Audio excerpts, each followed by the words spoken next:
Live from Citizen TV, this is Tonight with Sam Gituku.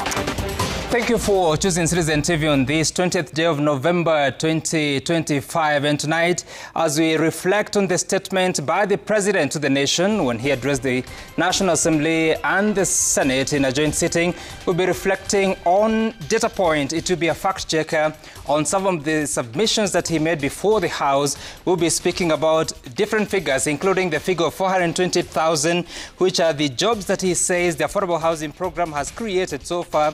We'll track what we know and whether it is true or false. At the same time, we'll be talking about the kilometers of roads that he says 22,000 kilometers is the paved roads in the country. Is this true? Is it false? What do we do with that information? At the same time, we'll also focus on the amount of foreign direct investments. He says that it has tripled to 195 billion shillings this year. We take stock of that and what data has to show in regards to some of those sentiments and so much more that will be later on Data Point. But obviously tonight, the News Gang is here to take stock of the sentiments, the presentation by the President, and also the state of political situation in the country. That is later on, but first, here are the top stories tonight.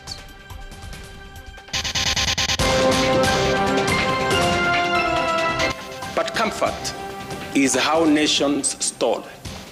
It is how Kenya once slowed wild Asian tigers raced ahead. Raising the bar, President Ruto outlines a 5 trillion shilling journey to first world state. The high priests of eternal pessimism, who criticize without responsibility and tear down without offering alternatives, will want you to believe that our economy is going in the wrong direction. Blowing on trumpet, Ruto enumerates key achievements in 3 years scorecard. They've directed voters to take pictures. Just imagine, take pictures of their vote at the voting booth, showing that they have indeed selected their preferred candidate. Push for level playing field. Opposition leaders raise concerns with IEBC over voter bribery ahead of the November by-elections.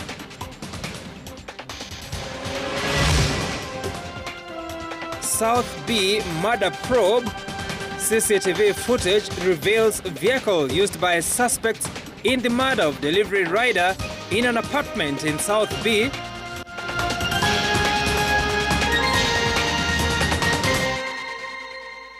Good evening. Our sign language interpreter is Liz Otieno. Now, President William Ruto has outlined his 10-year ambitious plan to take Kenya from the third world to the first world status, rallying members of parliament and Kenyans to rise up and shun average thinking. Speaking during his State of the Nation address to Parliament today, President Ruto disclosed that the project premised on 4 key pillars of human capital development, irrigation, energy and transport and logistics will cost a whopping 5 trillion shillings as he proposed new ways of financing. Emmanuel Toh reports. In keeping with his newfound narrative of transforming the country into a first world nation, President William Ruto appointed his third State of the Nation address for Vision Declaration session. President Ruto drawing lessons from Asian tigers, Singapore, Japan, South Korea and Malaysia. Ruto's first pillar is built on human capital development, which seeks to improve the quality of education, skills development, scientific training and innovation capacity. We must actualize the National Research Fund, moving from the current 0.8% of GDP to 2% of GDP. This leaves us with a shortfall today of 180 billion. The president's second pillar targets food security for a country that largely depends on rain-fed agriculture. To correct that, the president seeks to build 50 mega dams, 200 medium and small-scale dams, and others to boost water harvesting, storage and irrigation. We can no longer allow the clouds to determine whether our people eat or not. Not only to secure our food supply, but to bring at least 2.5 million additional acres under irrigation within the next 5 to 7 years. The president's target is to raise the country's capacity by more than 3 times to reach 10,000 megawatts of power by 2032. We have to generate an additional 10,000 megawatts in the next 7 years so as to move our country to the next level and undertake the transition necessary for our growth. President Ruto wrapping up his Kenyan dream with transport and logistics by maintaining world-class seaports, airports, highways and digital corridors, and see the dualling of 21 major roads. This infrastructure drive will also include extending the standard gauge railway from Naivasha to Kisumu and eventually to Malaba. And that exercise, ladies and gentlemen, is beginning in January, in just 2 months. However, the ambitious plan won't come cheap. President Ruto estimating it will require up to 5 trillion shillings to achieve. Estimates indicate that achieving these 4 priorities will require at least 5 trillion. This is undeniably a large sum. The president's presentation getting a standing ovation from the MPs, a majority drawn from the broad-based corner who lauded his visionary plan. The president then turned to his critics who have already dismissed the plan as a pipe dream. Our critics, the high priests of eternal pessimism, who criticize without responsibility and tear down without offering alternatives, will want you to believe that our economy is going in the wrong direction. The president had earlier hinted that the vision to move Kenya to a first world status will take a 30-year period and complete by 2055. Kenyans will now have to tighten their belts and prepare for takeoff into the first world as President William Ruto now pronounces some measures that he says will require sacrifice and belief from Kenyans to get there. Emmanuel Tor, Citizen TV, Parliament Buildings, Nairobi. And President Ruto has announced the intended establishment of the National Infrastructure Fund and the National Sovereign Wealth Fund as the primary means to financing his 4 major national priorities that he estimates will cost 5 trillion shillings. The 2 funds, the president says, are meant to reduce reliance on foreign borrowing and prevent additional tax burden on citizens. He added that all revenue generated from privatization of state corporations will be channeled into the infrastructure fund, which is expected to attract up to 10 times more investment. And as Melita Oletenges now reports, the president says the Sovereign Wealth Fund will secure a share of national resource earnings for future generations. President William Ruto's plan to inject 5 trillion to upgrade skills, infrastructure, energy production and agriculture has raised questions on the source of funding for such massive investments. Responding to these concerns during the State of the Nation address, President Ruto explained that the government will fund these projects by creating 2 distinct vehicles for funds. We will establish the National Infrastructure Fund, whose architecture will be underpinned by the reforms in the Government-Owned Enterprises Bill passed by this August House that I will sign into law tomorrow. The president says the establishment of the Infrastructure Fund will re-engineer how the country approaches funding for projects, relying less on borrowing. It will fulfill our manifesto commitment to rebuild Kenya's infrastructure while reducing reliance on tax and debt. Proceeds from the privatization of state corporations earmarked to be handed over to private investors will be directed into this fund, ensuring transparent revenue flows unlike past privatization agreements. When ownership shifts to the private sector for efficiency, the benefits to the public will not diminish, they will multiply. Defending the strategy, he noted that similar models have succeeded in developed nations such as Australia's Future Fund, Singapore's Temasek, and the United Arab Emirates Mubadala. He added that a National Sovereign Wealth Fund will also be created. When we use natural resources or borrow, we must ensure future generations are not left poorer. That is why, alongside the National Infrastructure Fund, we will establish the Sovereign Wealth Fund to give full effect to the constitutional principle of intergenerational equity. President Ruto warned that the absence of such a fund has denied future generations the benefits of Kenya's depleting natural resources. History has already warned us. Along our coast region, titanium deposits have been exploited and depleted. And because we lacked a sovereign wealth framework, future generations will inherit nothing from the resources that we got from titanium. The president said Kenya can no longer depend on loans or burden citizens with more taxes to finance critical infrastructure. Melita Oletenges, Citizen TV. And President William Ruto has ranked his administration as the best performing compared to all previous administrations. The president told Parliament that his fiercest critics can now see the reality of his promises, from housing to universal health coverage and cost of living. Stephen Leto was there.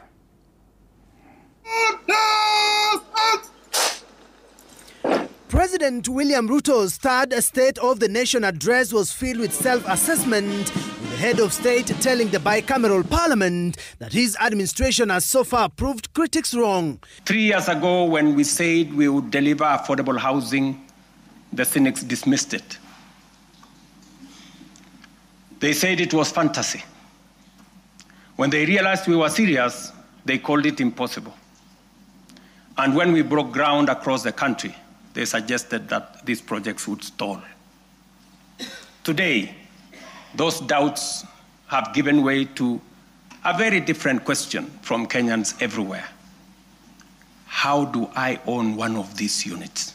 The president says the country's economy was sinking amid suffocating debt, with his economic intervention getting it back on track. President Ruto says his government restored fiscal discipline, eliminated wasteful subsidies, and rationalized public expenditure. Inflation, which stood at 9.6% in 2002, in 2022, has steadily declined to 4.6% as of last month. He further told Parliament that the cost of living is no longer a concern thanks to the fertilizer subsidy to farmers. National maize harvests have risen from 44 million bags in 2022 to 67 million bags in 2024.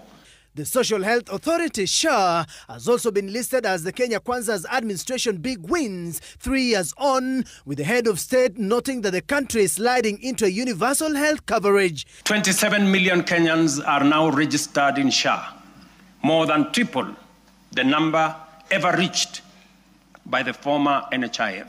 The president said the government is paying premiums for 2.3 million vulnerable Kenyans, including orphans, widows, the elderly, and those without income.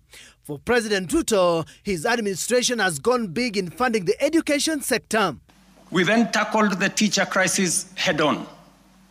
We have hired, as you all know, 76,000 teachers, with 24,000 more to be brought in by January next year.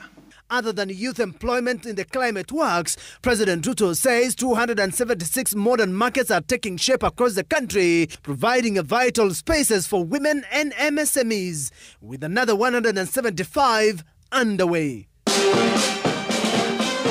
President William Ruto, in his address to the bicameral parliament, has told off his critics, saying that his development record speaks for itself, promising Kenyans that the following year he will turn the country into a construction site. Stephen Leto, Citizen TV, Parliament Buildings, Nairobi.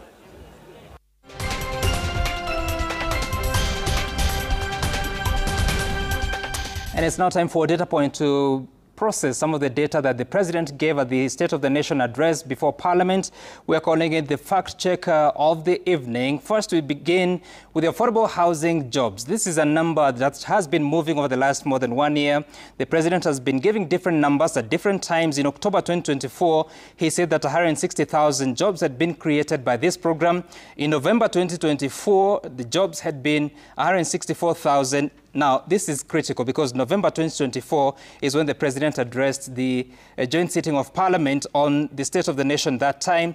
A year later, that number has more than doubled to stand at 428,000 jobs created. Again, in August 2025, this is also a critical number, when the jobs, according to the president, were 320,000. The difference between August and now is 108,000 jobs. But again, if you have to compare these figures with the reality on the ground, because by the time these numbers were being declared in August, there were some 200,000 units that had been declared by the government that were under construction. As the president spoke today, it appears that the addition of 108,000 jobs has been created from an additional 30,000 units, because the figure he says is that 230,000 units of housing are under construction. Let's take a look at what else. So the status for that is that those figures are unverifiable because there's no alternative data to show exactly what is happening in the affordable housing sector. Now, the other figure that the president gave is on sugar imports. He said that the sugar imports are down 70% because of the measures the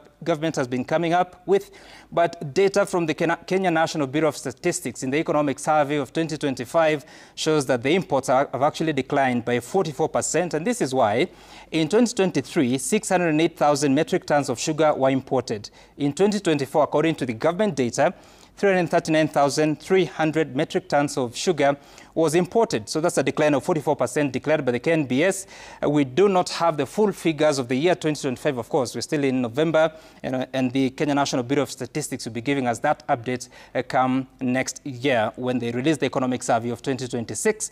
The other claim is on maize production. So consistently, the government has been saying that the production for the financial year, or rather the calendar year 2024, has reached 67 million. Now it is on paper in a presidential speech that 67 million bags were produced in 2024. But what does the government data from the Kenya National Bureau of Statistics say? It says that in the year 2024, only 44.7 million bags of maize were produced. So what is the source of the 67 million bags? We do not know, because the official source and the reliable source, which is the KNBS, is talking of 44.7. And therefore, the verdict on that is that that figure is inconsistent with data by the government. Now, something else is on TVET enrollment. The president gave these figures that in 2022, the enrollment at TVET institutions was 341,000.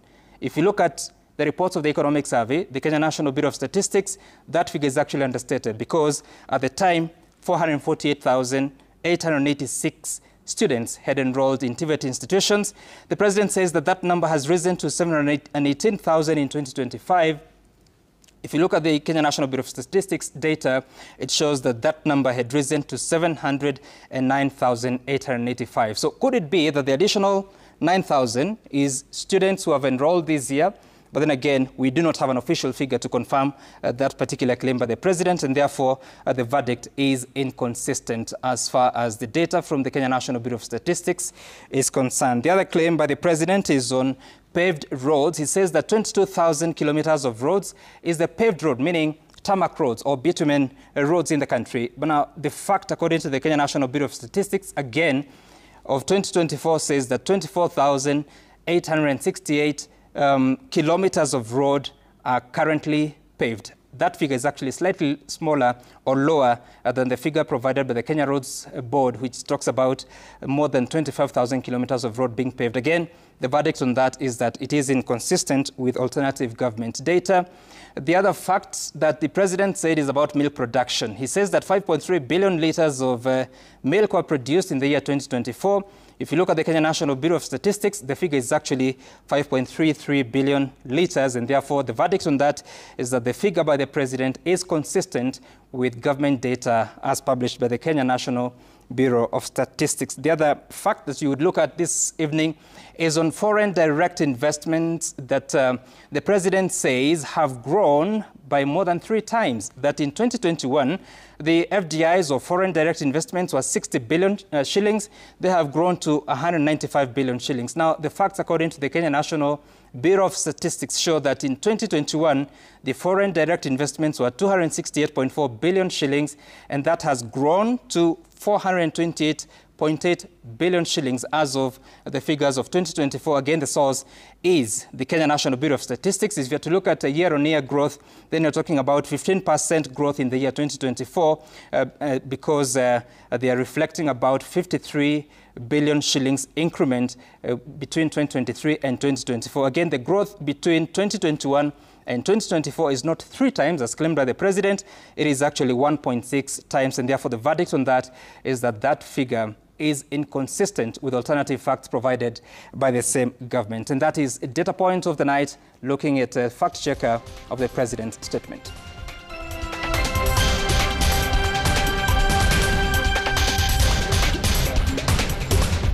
And moving on to other stories, cancer patients in the country will now access more financial resources after the president announced an enhanced benefits package. The president says the new package, effective next month, will see patients get 800,000 shillings per year, up from the current 550,000 shillings per year for cancer treatment. The president further lauded the universal health coverage under the Social Health Authority for what he says is availing health care to the country's population. Brenda Wanga reports. 2 years into the implementation of the universal health coverage under SHA, President William Ruto announced changes in one of the key areas that has come under criticism, the benefits package for cancer patients. Social Health Authority will enhance the cancer benefits package from the current 550,000 shillings to Kenya shillings 800,000, effective December 1. The president indicating that the enhanced package was not just in response to the voices of Kenyans on the same, but was also part of his government's healthcare reforms that have seen 2.3 million indigent Kenyans' insurance premiums covered by government. The president pointed out what he termed as the continuing success of the rollout of UHC, powered by the hundreds of thousands of community health promoters, whose work, he says, is slowly changing the healthcare provision across the country. 8.9 million households have so far been visited. 9.9 million diabetes screenings have been done, with 134,000 cases diagnosed.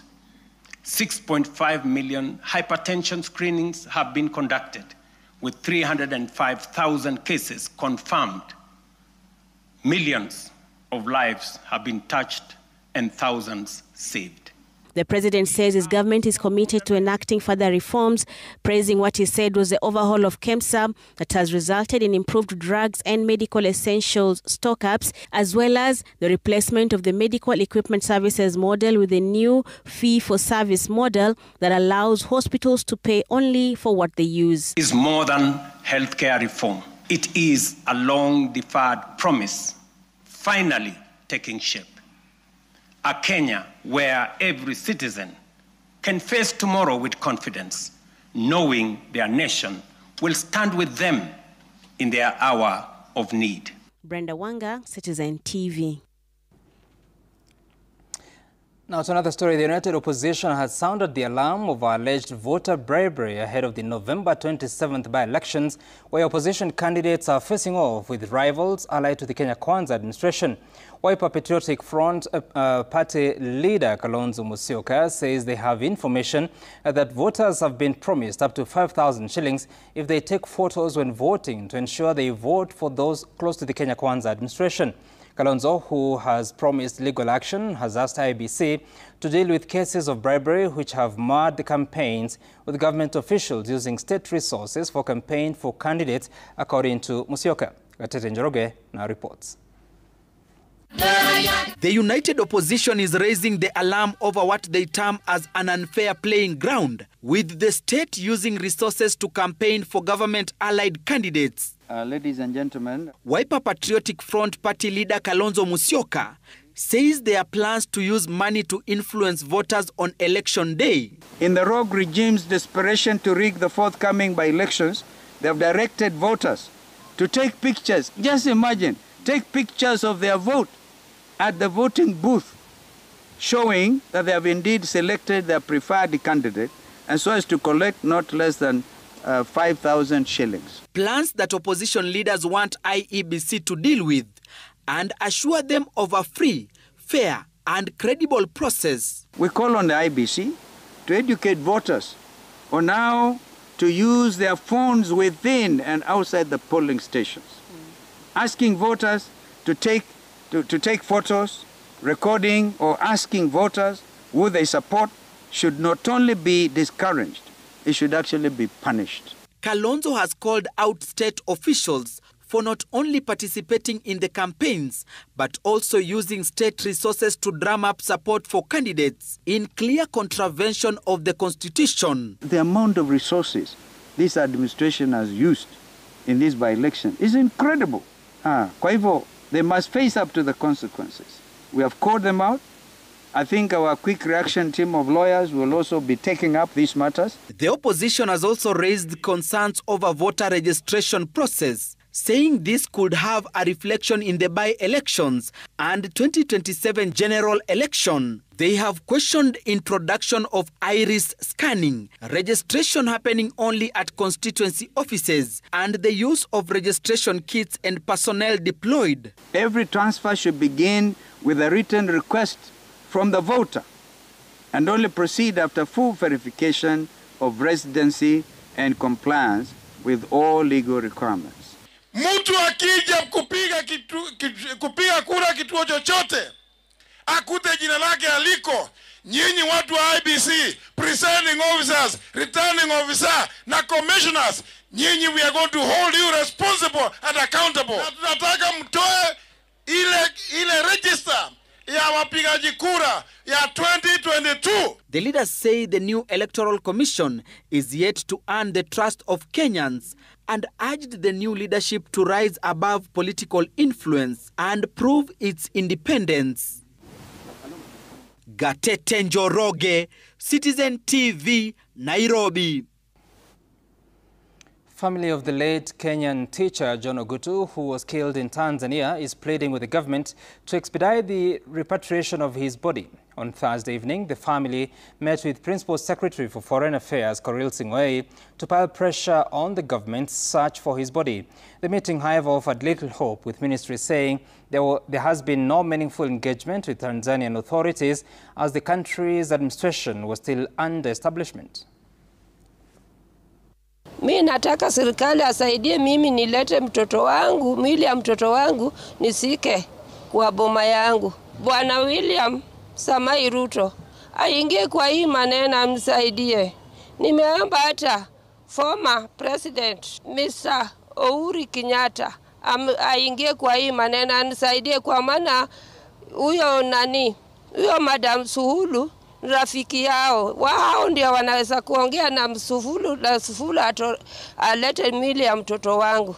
We have realized and we have seen that the government is doing something. Everything has been tabled and written, just as my uncle has said. And it is from the other side, from the Tanzanian government, that the response has not been positive. This family do not have a big request. They do not even care about what was happening in Tanzania. All they want is the body of their kin. This family deserves a closure. They have accepted the fact that he was shot and killed in Dar es Salaam, Tanzania.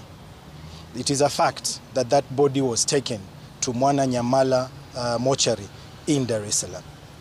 What happened after the body was taken to Mwananyamala morgue is what everyone wants to know. Our thoughts and prayers are with the family of Ogutu, hoping that they can find a solution as soon as possible. Now, we are taking a short break here on Tonight. When we come back, we have more stories, including later on we have the news gang that will be dissecting the State of the Nation address by the President and so much more in the political situation in the country. But first, here's what's coming up. Linus Oleliai Kaikai. Meet new lawyer in town. Royal Media Services Editorial Director Linus Kaikai admitted to the bar.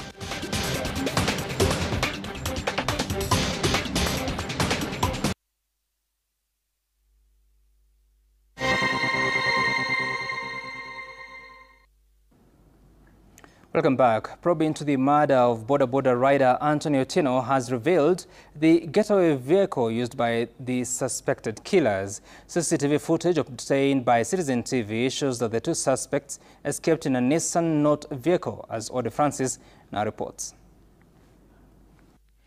November 18th, 11:49 a.m. CCTV footage showed the late delivery rider Anthony arriving at the Meridian building, taking the elevator to the 4th floor. He is seen making a phone call, apparently trying to locate the client to whom he had been sent.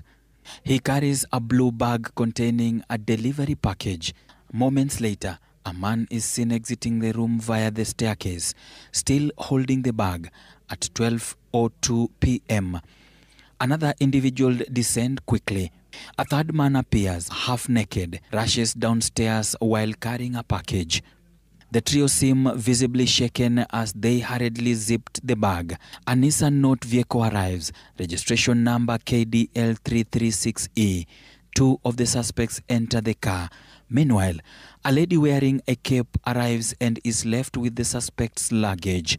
Rewinding to a day before, November 17th, 7:22 a.m., one of the suspects is seen entering building with the same bag, accompanied by another man. At 1 p.m., the suspects are joined by a woman dressed in an outfit, seen worn by one of the suspects the following day arrives. November 17th, 6:46 p.m., the lady is seen again carrying the same bag leaving the building, using the elevator to the ground floor. Charity Mudoni Mushoki, the owner of the rental room where the murder occurred, was the first to discover the crime. According to her statement, she received a call from phone number 01085 7701 requesting to rent the room for 1 month. November 18th, the following day, 9:30 a.m., Mushoki received a message from the guest stating they would settle the bill by 4 p.m. During a routine inspection, she encountered one of the men who insisted she wait until evening. Suspicious, she decided to remain around the building. Mushoki later saw the men leaving with a bag. She confronted them, demanding for the payment. Seized the bag after they failed to pay. She then proceeded to inspect the room. Upon arrival, she found the door locked. After unlocking it, she discovered bloodstains on the floor. Alarmed, she called neighbors. Inside, they found a man's body hidden under the bed. His hands and feet were bound with rope and a piece of cloth stuffed in his mouth. The deceased was identified as the delivery agent who had brought the suspects an iPhone 17 Pro Max. Investigations are underway to uncover the identity of the two men who rented the room and the circumstances surrounding Anthony's death. The detectives are conducting toxicology and CCTV analysis to unravel the identity of the two suspects. So far, 3 individuals have been interrogated, including Anthony's wife, who sold the phone on WhatsApp, and the room's owner. The phone shop owner is also expected to be questioned. This incident occurred just meters away from where another gruesome murder of starlet Wahu Mwangi happened. Ode Francis, Citizen TV, Nairobi. Chief Justice Martha Koome has urged advocates to desist from engaging in actions that undermine or delay the course of justice. Speaking during the admission to the bar of more than 900 advocates to the Supreme Court, Koome also dismissed concerns raised about the high number of lawyers admitted to the bar, as saying the country needs more lawyers to expand and make legal representation affordable. And as Willie Lusige now reports, Royal Media Services Editorial Director Linus Kaikai was among those admitted to the bar. Linus Oleliai Kaikai. For the first time in Kenya's history, 920 advocates have been admitted at once. This is expected to significantly boost access to justice nationwide, bringing the total number of lawyers in the country to 27,000. Do not fear that the field is crowded or the opportunities are limited. Our country still has vast underserved areas. The Chief Justice who presided over the ceremony urged the new advocates to use their authority to serve the vulnerable, the poor, victims of injustice, children and all marginalized citizens. Stand firm against discrimination and exploitation. The legal profession was never meant to be purely transactional. Issues of fraud, exploitation of clients and bribery within the justice system also featured. We have now the new coinage of the word juris pesa. Take your own personal oath that you will not go in that direction. We do not see just wigs and robes. We see young Kenyans who refuse to be silent in the face of injustice. Among those admitted was RMS editorial director Linus Kaikai, a seasoned journalist with a distinguished career spanning over 2 decades. In journalism, I've had the privilege of bearing the pen. And now, in the legal profession, it comes with both the shield and the spear. Things that I will use to push what I've been passionate about, which is justice and doing good for the public. He said the seed of his desire to study law was planted during his high school days and nurtured by his late brother. Way back in secondary school, I had a lot of admiration for law. What I'll tell the girl child out there, just work hard. To encourage all young people out there, I want to tell them that this profession is very good and nobody should scare them away. Others who took the oath include KPLC Managing Director Joseph Siror. When I look at my engineering journey, there are instances I feel if I was well equipped in legal matters, possibly certain things would not have happened the way they did. Great honor to my late brother Morris Kaikai, my senior even in the profession, who did not manage to see the end of this journey. I want to thank my family for the patience and the support they've had. As the country witnesses the highest number of advocates to be admitted to the bar, the judiciary has defended the move, saying it will go a long way to providing justice to Kenyans, especially those ones coming from areas that have been marginalized in terms of justice. Willie Lusige, Citizen TV, at the Supreme Court, Nairobi. Indeed, congratulations to Wakili Kaikai, and you'll have the honor of hearing him on his first submissions on the News Gang. That is shortly from now. Wakili Kaikai, congratulations again. We'll take a short break. On a return, we have business news and sports, and then the News Gang.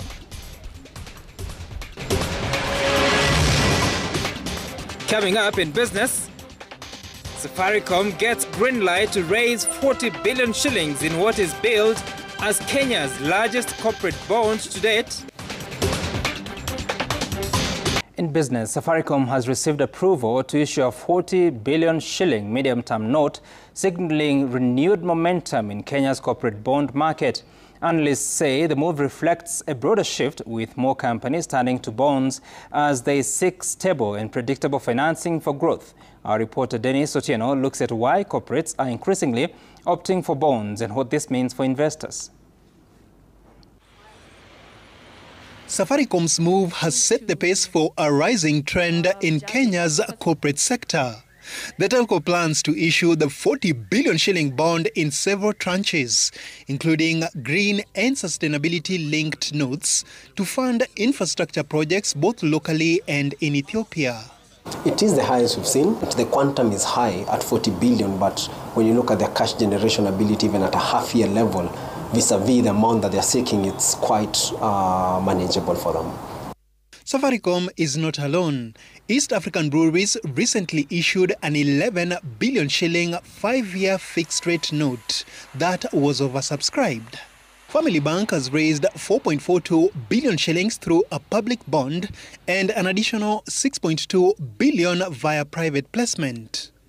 Kenya Mortgage Refinance Company's 1.4 billion shilling debut bond was oversubscribed nearly 5 times, attracting over 8 billion shillings from investors. According to analysts, several factors are driving this renewed appetite. Debt is cheaper than equity. You can imagine the process of going back to shareholders for a rights issue tends to be tedious and takes time.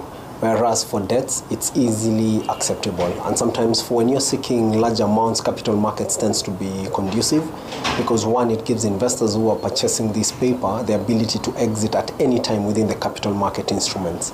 That is the secondary market.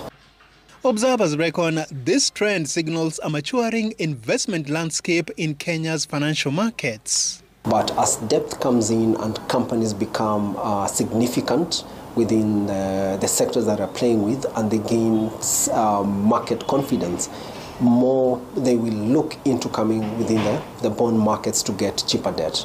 So that speaks to an aspect of maturity of the Kenyan capital markets, which is very commendable. As the corporate bond market expands, analysts note that it not only provides companies with stable financing options, but also strengthens the wider capital market ecosystem. This is expected to create more investment opportunities and support key national development projects. Dennis Otieno, Citizen TV. And the Capital Markets Authority has fined audit firm EY 10 million shillings over its role in Uchumi Supermarket's 2014 rights issue.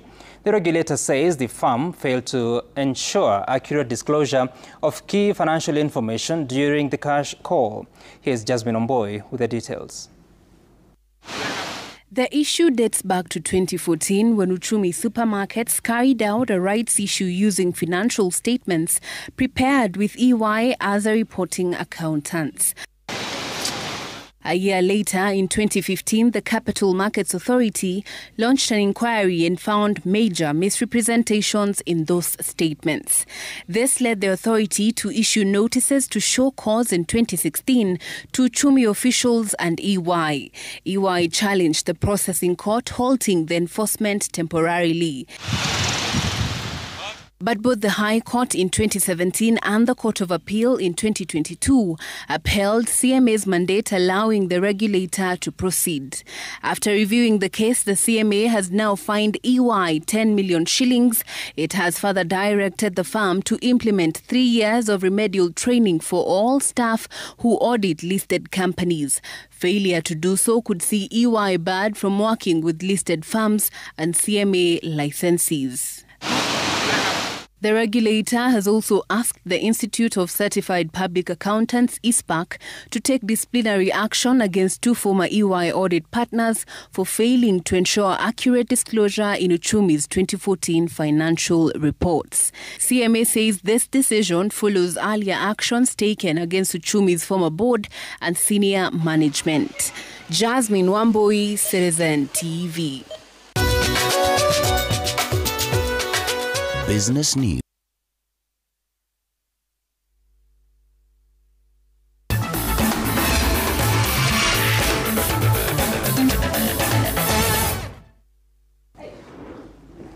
Now in sports, the Kenya team at the CAC 2025 African Road Cycling Championship struggled on the opening day of competition, dominated by Eritrea, Rwanda and Mauritius. The under-23 women 14 kilometers individual time trial was won by Huli Nesrin of Algeria in a time of 19 minutes and 32 seconds. Rwanda's Mwamikazi Jazila finished second for silver, while the bronze medal went to Araya Mona Lisa of Eritrea. In the elite women 14-kilometer individual time trial, Lucy Young from South Africa showed her prowess in winning in a time of 18 minutes and 34 seconds. And Aurelie from Mauritius came in a distant second, with Enrere Zavelin of Rwanda further behind in third. The junior men 14-kilometer race was won by Hari Tristan of Mauritius. Altitude, so coming down to the heat and the humidity is sometimes quite tough. We've actually had a few discussions. I'm not sure what's harder, to race at altitude or to race at sea level in humidity, because the heart rate does the same thing. Maybe a good thing I didn't have power out there, but yeah, I mean the roads are great, the crowds are great. It's tough, and yeah, I came here hoping for something more. So I can't say I'm disappointed, but because I gave it my best. So yeah, I can be satisfied with that, but of course I'll go and work hard. That gold medal.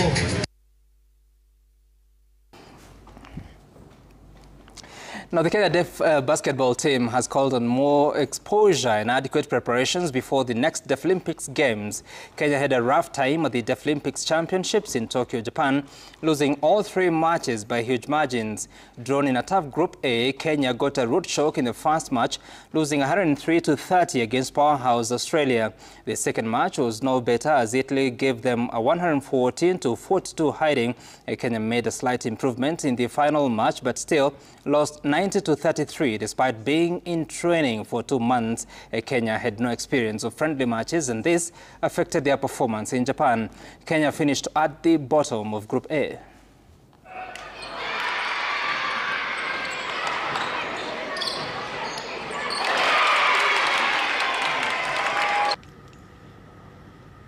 Well, I feel that our match against Lithuania has been good. We have recorded an improvement from the time we started. I can say it has been good. We have showcased remarkable improvement. I can see that we have encouraged ourselves as Team Kenya from the time we started. Remember, we played with Australia. We also played with Italy. We always get better towards the end of the tournament. We've never understood why, but I think we need more games before coming for such a tournament. We need to play more games. Hopefully, we'll get to register our deaf national team, our deaf basketball team in the hearing league. That way, we will get to improve. And the Confederations of Africa Football CAF has honored President William Ruto for his contribution to the development of football in Africa. The CAF Awards were held last night in Rabat, Morocco. Exists and thrive thanks to the support of government. The work that's done every day to strengthen and elevate the sport we all love. They honor the African leaders whose dedication has helped the game grow across the continent and around the world. CAF established the Outstanding Advent Achievement Award. How do you come up with that? You made it happen? Let's see it. So, Mrs. Jessica Gakinia, Ambassador of Kenya to Morocco, will receive the award on behalf of His Excellency William Ruto, President of Kenya. So, yeah, go ahead.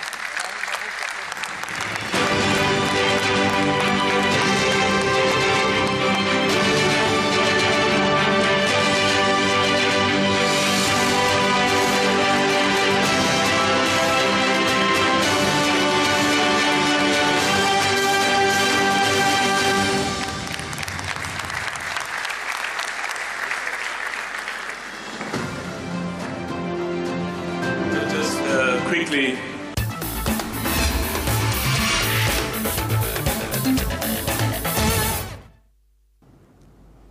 All right, congratulations to the president on that award. And up next is the news gang, and the gang is all here, including Wakili. How are you, Wakili? Hujambo. You're appearing for? Indeed, a hearty congratulations to Wakili, and for sure we'll be hearing him make his first submissions on the bench shortly after now.